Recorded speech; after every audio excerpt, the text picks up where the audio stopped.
চাকরি চেয়ে মিলল পুলিশের কামড়। আন্দোলন করতে গিয়ে পুলিশ কর্মীর কামড় খেলেন এক চাকরি প্রার্থী। বুধবার এই অভিযোগ উঠল ক্যামাক স্ট্রিটে।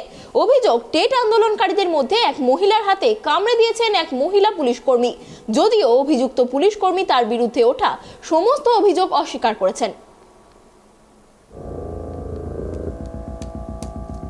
2014 টেট উত্তীর্ণ চাকরি প্রার্থীদের বিক্ষোভের জেরে দুপুরেই ধুমধুমার কাণ্ড ঘটেছিল এক্সাইড মোড় এবং ক্যামাক স্ট্রিট এলাকায়। এবার পুলিশের বিরুদ্ধেই কামড়ে দেওয়ার চাঞ্চল্যকর অভিযোগ তুললেন এক মহিলা চাকরি প্রার্থী।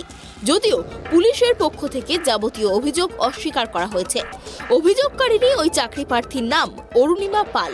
তিনি 2014 সালের টেট উত্তীর্ণ চাকরি প্রার্থী।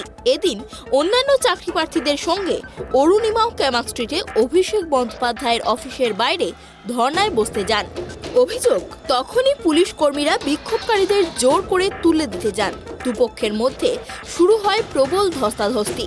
টেনে হিঁচড়ে বিক্ষোভকারীদের সরিয়ে দেওয়ার চেষ্টা করে পুলিশ।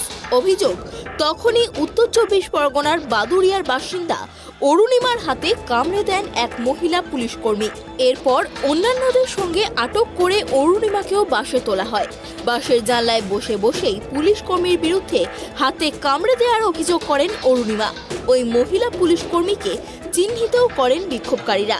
যদিও এই অভিযোগ স্বীকার করেনি পুলিশ, বরং অভিযোগকারিনী অরুণিমা পালের বিরুদ্ধেই পাল্টা ওই মহিলা পুলিশ কর্মীকে কামড়ে দেওয়ার অভিযোগ আনা হয়েছে পুলিশের পক্ষ থেকে। যদিও এই অভিযোগ মিথ্যা বলে দাবি করেছেন অরুণিমা। আটক করে অরুণিমাদের হেয়ার স্ট্রিট থানায় নিয়ে যাওয়া হয়। সেখানে ওই পুলিশ কর্মীর বিরুদ্ধে কামড়ে দেওয়ার অভিযোগও জানান অরুণিমা। রাতে মেডিকেল পরীক্ষার জন্য অরুণিমাকে কলকাতা মেডিকেল কলেজের এমার্জেন্সি বিভাগে নিয়ে যাওয়া হয়। অরুণিমার হাতে সত্যিই কামড়ের কোনো ক্ষত রয়েছে কিনা তাও পরীক্ষা করে দেখেন চিকিৎসকরা। হাসপাতালে নিয়ে যাওয়ার সময়ও অরুণিমা বলেন, মানুষ পাশবিক হয়ে গিয়েছে, না হলে আমার হাতে এভাবে কামড়াতে পারে না। এদিকে রাতেই ফের শিয়ালদহ স্টেশনের বাইরে বিক্ষোভ দেখাতে শুরু করেন চাকরি প্রার্থীরা। সেখান থেকেও জোর করে বিক্ষোভকারীদের সরিয়ে দেয় পুলিশ। বেশ কয়েকজনকে আটকও করা হয়। কান্নায় ভেঙে পড়েন কয়েকজন চাকরি প্রার্থী। Bureau report, tribe TV.